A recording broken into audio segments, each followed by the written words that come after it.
Good morning. Welcome to another episode of The VUU. This is our second in the new season. I'm Aisha Hauser and I'm in Seattle, Washington. And Jessica, do you want to say hello? Hi, Jessica Star-Rockers here, also on the West Coast in the early morning, doing tech today. And our very special guest, Christina Rivera. Would you like to introduce yourself? Hi everybody, I'm Christina Rivera and I am a religious educator. I serve as Director of Administration and Finance at the UU congregation here in Charlottesville, Virginia. Welcome. Well, we are going to talk today about Charlottesville, and before we get into that, I wanted to talk a little bit about where I have been. I missed the first episode of The VUU last week because I was part of an Our Whole Lives training of trainers in Hawaii. I flew into Honolulu and it was at a camp, Mokalei, and it was amazing. There were people from all over the world, Tobago, Sweden, Philippines, Canada, I know, and all over the United States. And it was a joint effort between United Church of Christ and the Unitarian Universalist Association. And it was one of the most diverse trainings of this kind I've ever been a part of. There was actually majority folks were members of the global majority, Black and brown folks. And yeah, so we had some interesting things bubble up around race and justice, sexuality. And so one of the things that I hadn't known is that Our Whole Lives was a sexuality education program jointly created by the UUA and the UCC, is in settings like prisons, schools that aren't churches. We've heard from different parts of the world, including China, where some folks are using the OWL curriculum. So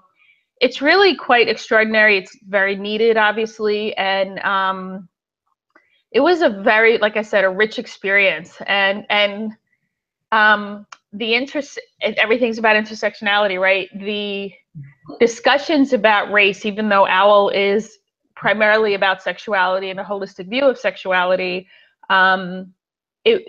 issues of race came in. I mean, because it wasn't going, especially given the dynamics of the group who were present, but also just the fact that social reproductive justice and sexuality and social justice in those realms are not equal for all people. And so, so it was interesting. Now, have you've done OWL, your children? Yeah, I'm a trained OWL facilitator, and in the congregation I served as religious educator. We did middle school OWL. I didn't facilitate it myself because my children were in it, and so best practices is that you do not facilitate when your children are in. But they had a really amazing experience, and the facilitators are facilitators that continue as youth advisors now. So it was a really great way to get some key members of the congregation involved in our youth program in ways that they probably hadn't self-identified themselves before. Yeah, we've had that happen as well. When I was talking to a Black mom in the spring, a Black mom, and her son is a Black youth, and she said, "My son will not take OWL with white youth." She said he would have been the only Black youth in the group, and he didn't feel comfortable talking to youth who can't relate to who he is. And so it was one of the saddest things I heard, and I talked about it at this training, and I said, I really want to connect folks of color, and especially Black men and Black women and Black trans youth, to be able to take OWL together, because I think it's going to be a whole different conversation and different experience. So that was a learning for me that I hadn't even thought about that. Yeah. And we've often said, or it's often been said, I know I've said it, that the need for an OWL about race is such, I mean, the OWL model is such a positive one that people can embrace and understand. And if we could get the resources behind translating that into a different type of program, issues like that would need to be at the forefront of how do we make it inclusive. Yeah. And I wonder what it would look like if race was actually woven into OWL. as it is our whole lives. So because of, I mean, reproductive health and, you know, even the origins of gynecology, the deep racism as it was happening here in the United States, probably all over the world. And so it was really, even the facilitators were saying things had come up that just hadn't before because of we had Black UCC ministers who were working with the gay community, and LGBT who were themselves identified as, so it was really just, I was so blessed and really felt in a space that just, you know, stretched, and I grew in different ways. And love OWL. It's one of the best things we do, I think, next to the teach-in. So I will say that next week you will be back, and we will have other folks, including a couple of ministers who did the first teach-in last spring. And so we'll be talking about the teach-in next week.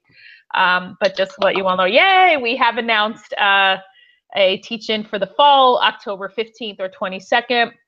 And so we'll be having more information on that. So if you want to say a little something, you sure can, Christina, and then next week we'll have a whole show on it. So I will give a teaser that we are launching our own teach-in website. So before we were so generously hosted by Black Lives of VUU on their website, and they've been fantastic. But when we made the decision to continue teach-ins, we thought, oh, we should probably get our own site together. So I've been working on that, and we should have that ready to launch this afternoon. Yay! And there'll be more updates to it. Yeah. You know, it's just a work in progress, and we're all volunteers. That's the other thing. You know, OWL is wonderful, but it was resourced, you know, by both the UUA and the UCC, and the teach-in is all volunteer. We do have some staff liaisons this year, or this time, to the UUA, which has been fantastic. But the lion's share of what's going on in the teach-in is volunteer religious educators. Yes, thank you. Absolutely. We now have a whole group where we actually have our own closed Facebook page, and we're interacting and putting up resources. So we will be contacting folks. And Christina, thank you. You have done all the work on the website, so I don't want to lose sight of making sure I lift that up. So thank you for that. And I honor you. So Charlottesville, you are there. Yeah. Let's talk about, I think it would be interesting to talk about what I will admit to complete ignorance until it all, I knew kind of something was, I had seen you post and getting ready and prayers for Seville before it started, but I genuinely was completely ignorant to even what was the potential of what was going to happen. So can you talk about the beginnings? Like, when did you first hear? That would be great. So we knew in July, so July 8th, there was a KKK rally permit issued. And that was smaller. It was, you know, there wasn't a lot of lead up to it. There wasn't a lot of notice about it. We kind of found out that it was happening we were all at GA, and kind of got word that this was going to happen when we were basically getting back from GA, and our congregation sent some of our ministerial staff, primarily for de-escalation of that. But at that, we found out that the permit had also been issued for this larger Unite the Right rally in August. And I immediately knew that was going to be something that was far beyond the scope of anything that Charlottesville had recognizably seen in recent memory. And so we pretty quickly started putting together resources on the ground. So there was already the Charlottesville Clergy Collective, which is a group of clergy from around Charlottesville that had already been meeting, which was great. And it's, you know, a large group. And anytime you get a large group of clergy together, interfaith clergy, there's different ideas about how to engage or how not to engage or whether to engage. And it was very clear that there was a smaller group of clergy who really wanted to plan a direct action and really wanted to be able to be there to show up in ways that some clergy weren't comfortable with.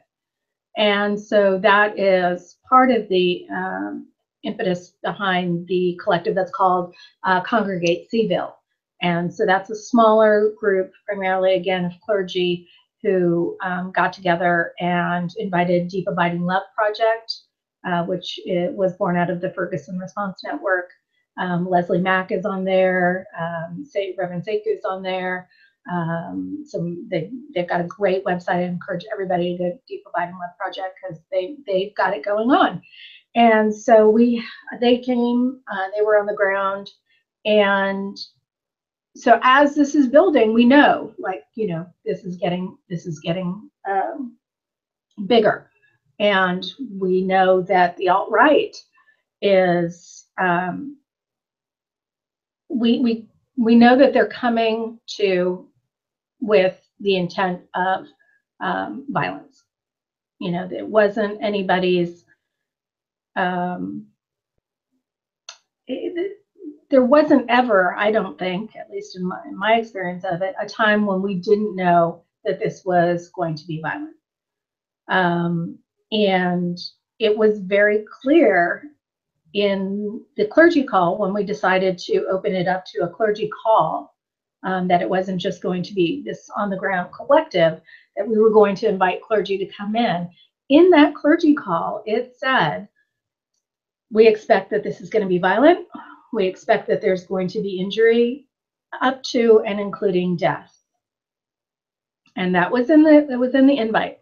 Wow. And how did you decide who got invited? Because there were folks who felt, where was this, I would have gone. So can you say some about that? So we as UUs, so, I'm just speaking to the UU experience of this, decided to do a regional call for a couple of reasons.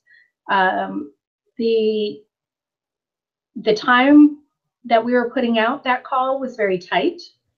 The resources that we knew we were going to need weren't necessarily best spent on flying clergy in from the West Coast. If you have those dollars, then maybe those dollars are better in the bail fund or the medical fund or the clergy housing fund or, all of those kinds of things. And something else that bore out was we really, because of the risk of violence and the likelihood of that, we really needed folks to know when they were coming that this is what they were putting themselves on the line for, right? And we felt like folks who were in this region and in this area really knew what that was going to look like, right? The South is different. And I didn't know that in the way that I know it now. I'm from Los Angeles. I'm born and raised. I moved here 13 years ago, and living in the South and being in the South is different. And you need to be aware and be prepared. And so that was a little bit some of the reasoning behind the smaller, tighter regional call. Well, and I want to appreciate your point about the money. And I do think, even people can even spend that money on their own, and you could put it toward the bail fund and to different spend those resources somewhere else.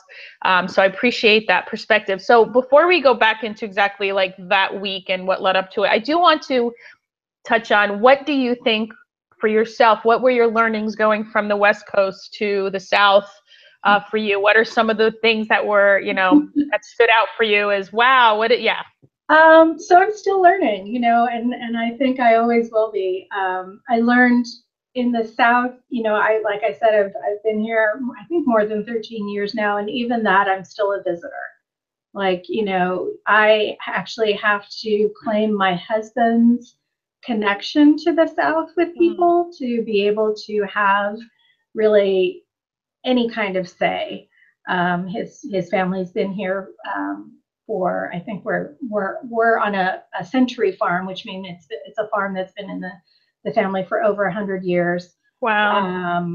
His family, you know, came over and was at Jamestown. So that kind of connection to the area is super important in ways that where I've lived in other areas that are more about immigration are less important to be able to define those connections.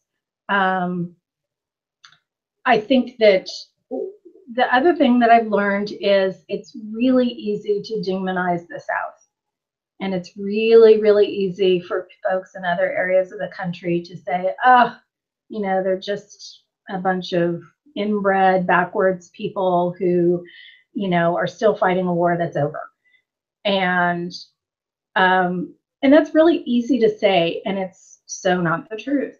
And there's some folks that are tremendously educated. There's some folks that aren't. There's a whole host of issues around poverty and race that are deeply, deeply, deeply ingrained into everything here in a way that is just not the same.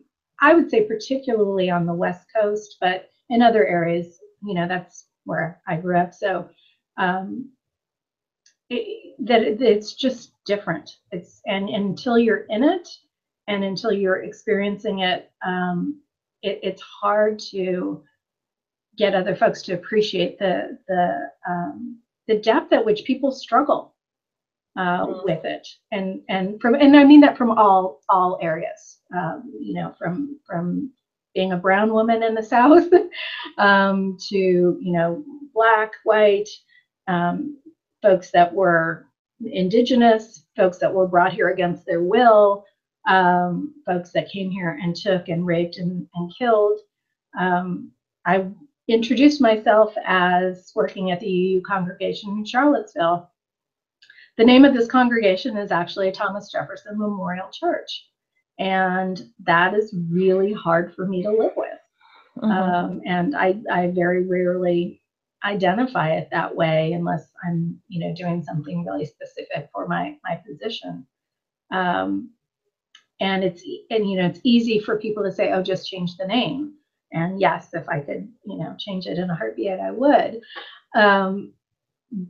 But this is Charlottesville, and that has deeper resonance with people on all sides. Uh-huh. From people who say, no, live with the shame and live up to the shame, to people who say, you know, as we've all heard, no, it's history, and we should keep it for that reason, which I'll go on record as saying no. Has anyone in the congregation brought up changing the name? I'm just curious, because I know a district was the name change has come up cyclically. It's been, you know, and it's back. Definitely, it's back. So, and hopefully it's time. You know, this congregation sits in what used to be the Thomas Jefferson District. Which changed its name to the Southeast District right before the districts went away and became the Southern Region. And that was not without a lot of controversy. And at which time I actually advocated that it not change its name, because I didn't feel like we had collectively done any of the work that would let us that easily off the hook. But I respected that there were other folks for whom that was a privileged position for me to have, because it was the level of hurt for them was not that should be borne.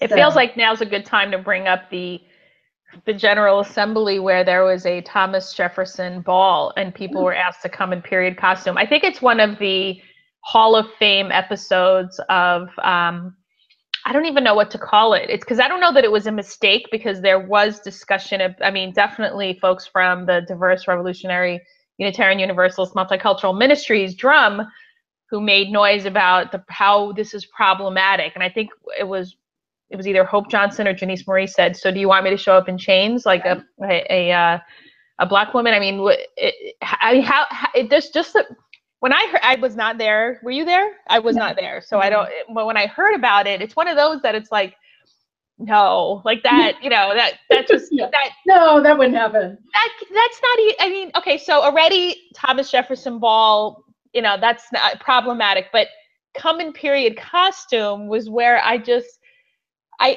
genuinely still, even when that example comes up every now and then in different workshops I'm a part of, inevitably people are like, well, this didn't happen. This kid, this didn't happen. I said, oh no, it happened. It's legendary. And so some things are obviously a bad idea. And then, but I think that, and I'm like, well, I thought that was obviously, but this went through GA planning. This went through groups of people who down the line thought this did. Wow. I mean, I mean, it's staggering, we talk about white supremacy in our liberal spaces and the pushback. I mean, now it's not that it's different now, but in the spring, it was just the indignation and the anger. And it's like, yeah, we sponsored a Thomas Jefferson Ball like 25 years ago. So, and told people to come in period costume. And there were people who protested it outside. There were seminarians who would not shake. The president at the time was John Burns. When they went up, there was one at least who would not shake his hand, rightfully so. So our history is not clean. I mean, we know that, but even recent. Yeah, and we're not the only Thomas Jefferson church, and then UU church named after him. So, I mean, we come by it, I would at least say, honestly, we're here in Charlottesville, which is where he lived, but there are other congregations that have that name as well. And, we have to grapple with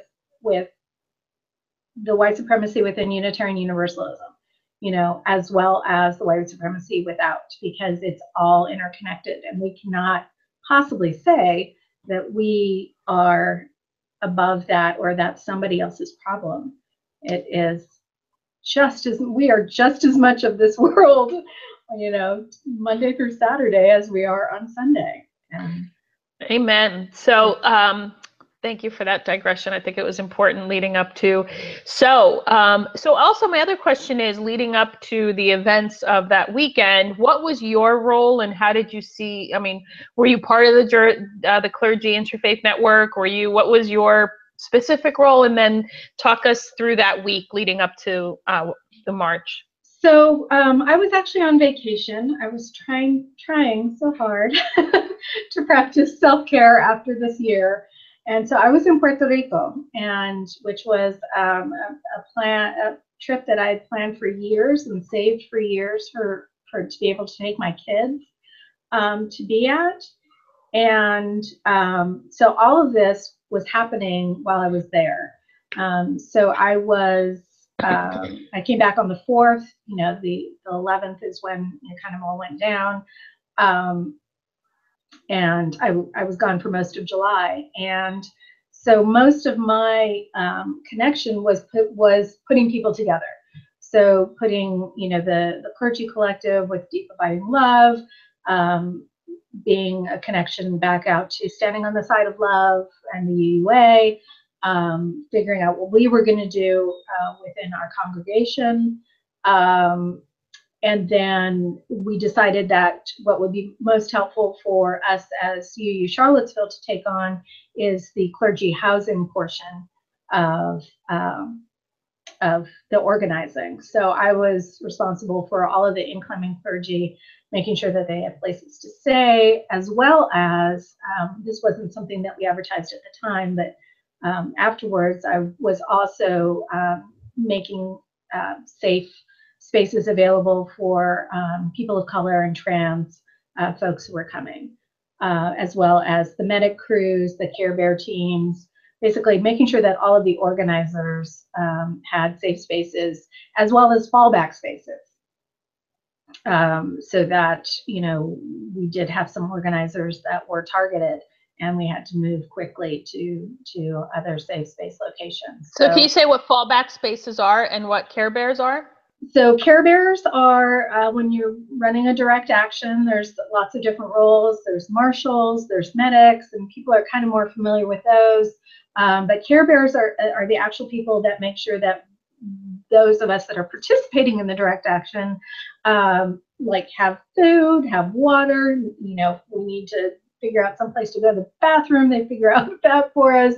If we need, you know, our blood sugar is dropping, we need a candy, you know, they're really focused on the care of the folks that are in the direct action. So making sure, you know, in some places it means like direct actions in Phoenix, it might mean making sure that there's shade, you know, carrying really long banners for people to be able to shade people who are in the direct action because they're going to be out there in the sun for 5 hours. So they're a hugely important crew that often gets overlooked. And fallback, what was that? So fallback is to make sure that we have at the ready safe spaces for anybody who's being particularly targeted. So in the when we did the direct action, we can talk a little bit more about that in a minute. We made sure that there was a location that everybody who's participating in the direct action knew where the fallback location was, so that we could meet up again, reconstitute, and then, you know, make decisions about whether or not we were going back out. And then in terms of housing, we kept a couple of housing locations completely off books, and was just known to just a couple of us as to areas that we could get people to. So I mean, this is an entire operation, and so when I had hosted a bystander training webinar, and someone asked if this was in any way resembling you know, active, and I'm like, this is not activist training, and this is exactly why. I mean, I was just like, oh, if you see somebody be harassed, you know, do this. But you know, this sounds really involved and intricate and a lot of moving parts. And so one of my questions is, so is this happening, you know, have you been trained before, you know, months ago or throughout in different parts of your life, and then leading? Because I've not been trained in direct action in this way. And so it was the first time I heard the word care bear, fallback. So is this something, you know, you have made it a point to go to? Yeah. And so where can you find opportunities if folks are interested in doing things? You know, like people always ask that, and it's not, you know, there's no credentialing program, right? for direct action. Well, I don't know, maybe there is, and I just don't know about it. That's, you know, possible too. I'll own that. But a lot of it is, you know, really getting to know folks that are doing direct action and saying, you know, I want to learn from you, and being really humble about it. And being, you know, saying, yeah, I'll carry the water. I'll, you know, I won't even be there. I'll be, you know, at the jail waiting for people with, you know, sandwiches, and, you know, just doing all of the things that need to be done for those folks that are actually on the line. And so I just, you know, you kind of do some of those things so that people have a level of trust. And then they trust you to do other things. And one of the most important parts of that trust is when somebody asks you to do something, if you don't know how to do that, that you say, you know what, I would love to learn how to do that, but I don't know. Because you don't want to put somebody else at risk for you trying to bullshit your way through something that you don't know how to do. Yeah, amen. And along the lines of that is when you are asked to do something and it's not the glamorous, none of this is glamorous, but the photo op, then do what you're asked to do and follow the lead of who's organizing. And hopefully you're following the lead of people of color, Black women, Black femmes, Black men, you know. So talk us into the week. You're now leading up to, calls are coming out, people are coming in, and the UUA president was there. So talk us through that week. So we, you know, the week before we had been in touch with, I had been in touch with Susan and Carrie McDonald and said, you know, we're doing this. We're putting out the clergy call. We'd like Standing on the Side of Love to amplify it. We'd like to amplify it through the Southern region. Are you on board for that? They said, absolutely. And say who Susan is. What's that? Oh, Susan Fiber Gray, new UUA president, freshly minted. She was actually, I think that week she was moving. I think she had, yeah, I'm almost certain that was her move week from Arizona to Boston. And so, you know, she was, I will say she was very humble, and you know, she said, is there a reason for me to be there? And I said, you know, we would absolutely love for you to be here as long as you're willing to, you know, to do anything that we need you to do, and, you know, hand out water, whatever. And she was like, yeah, I don't want to be in the way. So she was very clear that, you know, she was coming, and to, you know, put her to work or do whatever needed to be done, which was refreshing. And so the week is we start getting the signups from clergy that are coming in. We're getting them housing. We're getting, you know, all of the organizing group housing, and the Deep Abiding Love Project are starting the direct action trainings. So we were very, very clear that anybody who was going on Saturday as part of the Congregate Seville direct action absolutely needed to have direct action training. That they would be putting other people at risk if they were showing up and saying, oh, I want to participate in this. So we started the direct action trainings, I think the week and a half before. I want to say we ran at least 4, maybe 6 different direct action trainings. Some of those were here at the VUU congregation. Some of them were at other churches. And we're starting to, you know, find out Traci Blackmon's coming, Cornell West is coming. So we're, you know, putting all that together. There's a whole media team working on the media portion of it. And we're starting to, you know, fill in what's going to happen Friday night, that we're going to have, you know, a prayer service, and then what's going to happen the day of, and what's going to happen the day after, because people don't realize, like, organizers don't just leave the day after, right? Like, the organizers don't leave until everybody's out of jail. So it's, you know, kind of rolling along, and we're getting information as to when we think the alt-right's going to actually be in town, like when they're getting to town, which was really critical to know. And we start to get information that they're going to be there on Friday. Friday was the day where we were basically gathering together, really kind of for the first time publicly. And so we knew something was kind of getting planned by them, but we weren't getting good intel on what it was. You're talking about Friday? Friday, which was really difficult because we had a sense that something's going to happen. We just didn't know what it was. So Friday, we are all at the church that is housing us for, not housing us, but is holding the, I don't want to say rally or vigil, but prayer service. And wonderful speakers, really impactful. And we're in there, and I can only speak to my experience. I actually had to leave the prayer service to go and get housing for some medics that were arriving down the street. So I left, and when I left, there was a whole lot of police presence. And I was like, wonder what's going on. And so I'm trying to leave. I see the police coming in. I pull over, I ask, and they said, we're going to try and clear this area. And I said, okay, well, I'm leaving. I'll be right back. Went, took care of the medics, came back, and that's when the torch march was happening. So did you go back into the church? I couldn't go back into the church. Oh, they had locked, because Traci Blackmon was, she's a UCC minister. In fact, I think she's their national social justice minister, was report, was on her Facebook saying they weren't allowed out. It sounded very scary. So where were you? We weren't allowed out. You were watching this from the outside? I was watching it from the outside. So I was in my van parked on the outside, and I could see that there were some folks that were wanting to get in, and they had already gone on lockdown, and it wasn't real clear where they could get in at.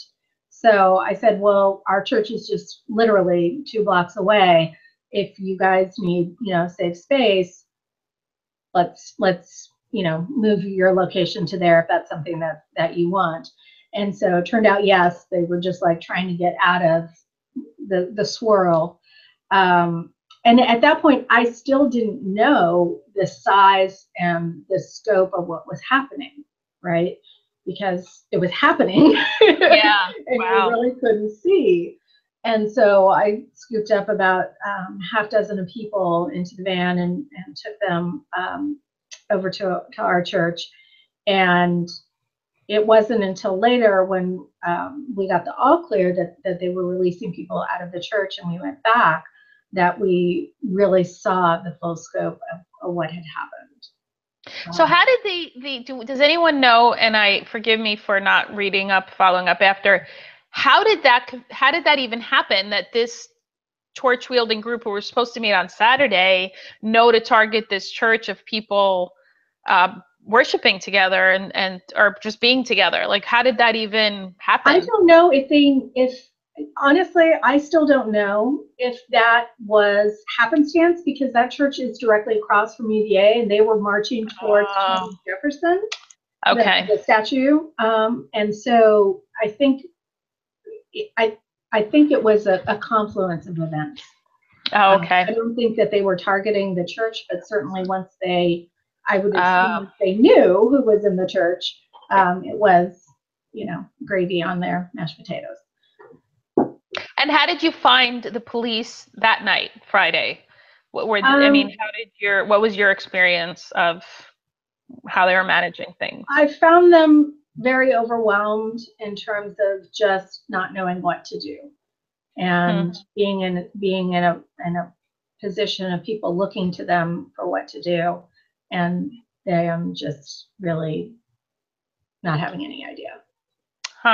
So now this is Friday night. So now we know Saturday is going to be something big. Yeah. Talk us through your feelings of Saturday night preparing, and then Friday night, and then Saturday. So Saturday night a lot of time was spent just making sure that everybody had everything that they needed for the next morning, that all of the medic teams were housed in safe spaces, that the clergy were very clear about what time we're meeting the next morning. So it was a lot of just like a bazillion different details, honing in on getting everybody where they needed to be in the morning and making sure that people understood the difference between the different staging locations.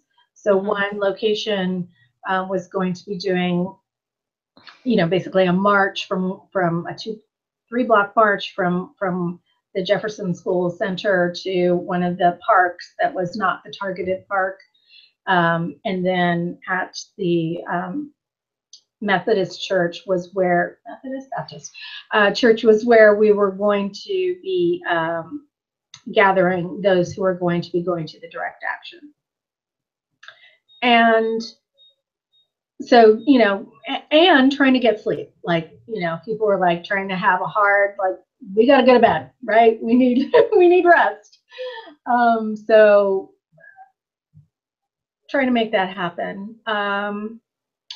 Saturday morning rolls around and we are at the church. The very tight security. Our own security. So we have folks that were keeping an eye on everything, making sure that nobody was coming in that wasn't really known. Amazing service. Altar call for people who were going to be partaking in the direct action. It's beautiful. Everybody comes up to get blessed, laying on of hands. Really, really powerful and moving. And then service is over. We reiterate, we need people who are going to be part of the direct action to stay. We reiterate the anticipated level of violence. And at that moment, I would estimate over half of the people that we had expected to participate in the direct action left. Wow. And that was really difficult because it changed it changed a lot of the safety parameters for those of us that were going to participate. Do you think that was a result of what happened the night before? Just a lot of that publicity? I think so. And I think what I heard from a lot of folks was they were like, oh, so like, people could really get hurt. And I was like, yeah, that's what we've been saying. Like in that email that we sent and on the website that it links to, and it says there's a high probability of violence, injury, and death. Like, yeah, we're not just, this is it. This is the job. And so that part of it is where I think as UUs, at least, I think we need to challenge ourselves. Because to show up. Yeah. I think as we move forward and as we see the shape of what's to come, I think particularly for UU clergy, and when I say clergy, I mean religious professionals. I don't make a distinction between ordained clergy and clergy who are ministers such as yourself and myself. I think clergy are going to need to really do some deep personal discernment as to where they are and know that and be able to articulate that, because we're going to need to be able to call on folks in a particular way, and if they're not down for that, then then don't ask me to take care of you. Your housing needs, Yeah. like, Yeah. or whatever those needs are. Like, I think it's going to, it's going to change, and it has changed. I mean, there's no question about it. And also the privilege of being able to opt out, right? And how many people just don't have that option at all, right? Folks in marginalized communities just don't have the option. Okay, so you do the altar call, and then you go out, and then what? And so we go out, so we line up to go out. We make some shifts as to what we're going to do because we don't have the numbers, right? So originally the numbers that we would need to completely surround the park. It's a small park, so it's actually possible to surround the park with clergy to prevent access to the park by the alt-right, which was I think one of the original plans is no longer possible. So now the fallback plan is preventing access via the entryway, because the police have cordoned off the entire park. So now there's just one, I think at one point one, and later on 2 entry points to the park. So we all get ready, we link arms. That's the famous photo that most people have seen now. And we're ready to go. We get there, we kneel, we pray, we do some songs and chants. And as I'm looking around, and I'm face to face with a person in full military gear, semi-automatic rifle, right in front of me, and I realize that they're the only people who are. There's no police presence. There's no police. There's no. Wow. There's nothing. Wow. And in that moment, I realized that the police, the state, has ceded their authority to domestic terrorists, in my Wow. opinion. And that they've ceded by their deliberate non-action and non-presence, have ceded their authority to maintain whatever kind of order they want to these armed individuals who are also surrounding the park. So now you're facing off with a line of armed white nationalists, Right. and then there's you all. So where does this go? Like, I'm like in the moment. I'm like, so now you're staring at a guy with who wants us all gone, Right. with a semi-automatic weapon. So can do it, right? So I imagine you're scared. I'm going to take a leap because I know I would be. A little concerned. So where does this go? Where does this go? It was really interesting because at one point they had us do front to back, which is when you're unaligned, and so people, one person's facing one way, one person's facing another, so that we can see what's happening on either side of us, because the street is behind us, and there's huge groups of white nationalists marching past us to get into the park. And I was supposed to turn and face the other way. And I'm like, no. My daddy taught me you never turn your back on somebody with a gun. That is just, I'm not turning. I'm facing the guy with the gun. I know there's probably guys with the gun on the other side, but that's not going to happen. So we decide that what we're going to do is block access via this smaller entryway to the park as the direct action. So we all go to that entrance, we link up arms, we're pretty clear on what our stance is going to be. And unfortunately, somebody in the lineup didn't understand. And so when a group of white nationalists came through, they let them through.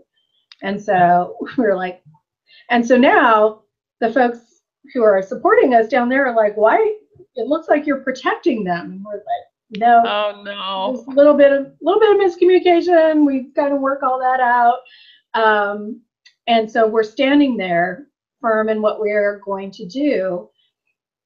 And we see now this huge group of white nationalists, of Nazis, who are marching. It's the largest one I've seen yet.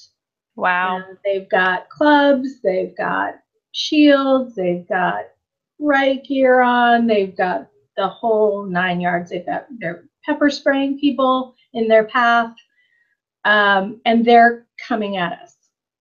And we're looking at these folks that are coming at us, and we're in our clergy, we're in our stole. And still no police, still no police. Still no police, no nothing. And I mean, I can only speak for what's going through my mind, but I had to believe that everybody there is thinking we're about to get mowed down. Wow. There's no question in my mind that we were about to be beaten within an inch of our life, if not our life. And at that moment when they're coming, the Antifa group turns a corner and comes and sees what's about to happen and throws themselves in front of the white nationalist group. And so when you hear Cornel West on his interviews saying that they literally saved our lives, he's not, like, it's not hyperbole. Wow. It's for real. Wow. I first of all, thank you for that incredible description of just that moment, because I was there with you. And thank you for lifting up Antifa, the anti-fascists. Right. Because if I hear one more person on the left buy into the nonsense, and I've seen UU clergy, well, I hate Antifa, and I'm like, stop. Like, now you're just buying into the white nationalist propaganda to divide and conquer. Right. Because thank you for naming that. They saved your lives. Yeah. It sounds like they came in, and so, wow. Well, and I think it's especially striking after thinking of the people who left, right. before, and then to think of who came in, I mean, it's. Thank you. Yes, Jessica. Yes, that's exactly right. So if we have folks on our side willing to put their bodies on the line, amen, thank you, and blessed be and praise them. I am not, I refuse to share articles about people, oh, we don't need the Antifa is the best gift to the white. No, no, no, no, no. Stop. Seriously, folks. Sorry, that's my little pet peeve, especially when I see white. No, it was hard. It was hard to it. read. It was really hard to read in the days after, of people going after, and you know, they're there to counter violence. That, you know, that is their stated. They're there to counter fascism. Hello. I'm Antifa. I mean, by that standard, it's like, exactly. I mean, I don't. Yeah, thank you. So is that the point where, because I want to get to the part where you finally get back home, you know? So now, right. Antifa comes in, and at that point, we do move to our fallback location, because we're like, okay, you know, this, and it's starting to break up. That's the other thing, is that we're starting to notice it's starting to break up into different areas around the city. Still kind of centralized to the downtown area, but the groups are starting to break up and cause mayhem in pockets. And so we go to our fallback location, decide what we're going to do. An even smaller group of clergy are still committed to trying to maintain a religious presence in this. So we go back out now. You know, we had big group, then altar call, big group, and people are really going on a small group, and now we've got a really small group. And so we're going out into different areas, trying to de-escalate. You know, no more direct action, just really trying to be a presence for our communities. And we are out. We come back to the fallback location one more time to regroup, and we hear over the radio about the terrorist with the car. Oh yeah. And we're literally a block away. And so we hightail it over there. We're there before any of the responders. We're there for, you know, I won't go into the graphic nature of the treatment for Heather before the first responders got there. The technical, you know, first responders, because the medics were there. And that's when the police presence happens. Wow. So at this point, you don't see police until then. We don't see police till then. They bring the tank. Wow. You know, the tank that they brought to try and disperse. And they start pulling medics off of people that they're trying to treat. What? Yeah. What? Yeah. Wow. Yeah. And so we're trying to be a presence of, no, this is a medic, let them do their job. You know, you're trying to save this person's life. I know you really want to get, they're like, well, we need to get the ambulances in here so that they can get treatment. I'm like, this person is giving them treatment. Yeah. This person's an EMT. They're trained in this. Please let them continue until your ambulance can get here. Right. Wow. But yeah, so it was, you know, we're trying to reunite families because the police have now cordoned off, and so they've separated the crowd. We've got parents with youth, you know, separated, and trying to get those folks back together. We're at this point we're paired in twos, and so my partner and I help a young woman who's called her mom to come and pick her up, and we get her over to her mom, and her mom looks at us and says, "Where's my other daughter?" And oh my goodness. I'm like, I didn't, you know, her other daughter that we're helping is obviously in shock, hasn't told us that she has a sister there. We're like, she said her friend called me screaming that she was hurt. You know, where's my other daughter? And I was like, I don't know where your daughter is. And that was, you know, as a DRE. Oh my goodness. Yeah, and a mom. As a DRE and a mom. Oh, some of the hardest hardest thing, to say to a parent. So we get her, we tell her to take her and her daughter to the emergency room. Hopefully her other daughter's already been brought there. We get the name, we go back. We're trying to see, if we can find the daughter. We finally found that they found each other at the emergency room. And we're trying to get back to the rest of the clergy. The police have now cordoned off the entire area, aren't letting us through as clergy. I'm like, I can see, you can turn around and see the rest of the clergy. They're right there. I just need to get to them. Right. Like, no, you have to go back up that way and come around. I'm like, so you're sending me back to Emancipation Park where all of this is going down. Oh my gosh. Yeah, it was just nuts. Not nuts, but it was just challenging. And wow. So that was towards the end. We were still doing, a lot of kind of de-escalation throughout. And then it seemed like things were settling in. And so I went back to we had a final prayer circle before we dispersed. And I went back to the place that I was staying and was in that really weird place of after you've experienced something traumatic that you're not sure you want to be with people, but you're not sure you want to be alone. And God bless Sarah Surface and Steve by Sarah, who at that moment texted me and said, hey, we're at your church down the road. How are you? Do you need anything?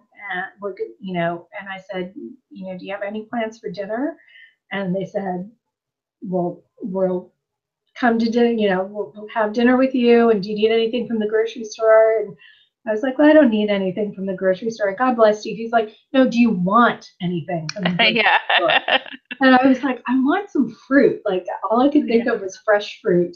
And they brought me this beautiful bag. I posted on Facebook because it was so of fresh fruit. And it was like, the universe looking out for us.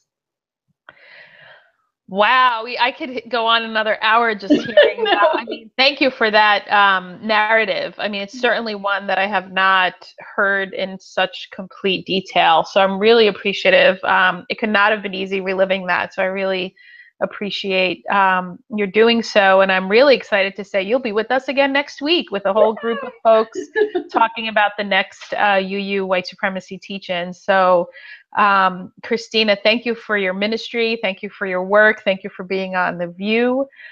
And Jessica, thank you for pinch hitting and jumping in. And we are so happy. Thank you so much, Christina. Safe. Yeah, thank you for everything. And so the work continues. The work continues. Amen to that. Yeah. So thank you all. And this was another episode of The VUU. Thank you. We'll see you all next week.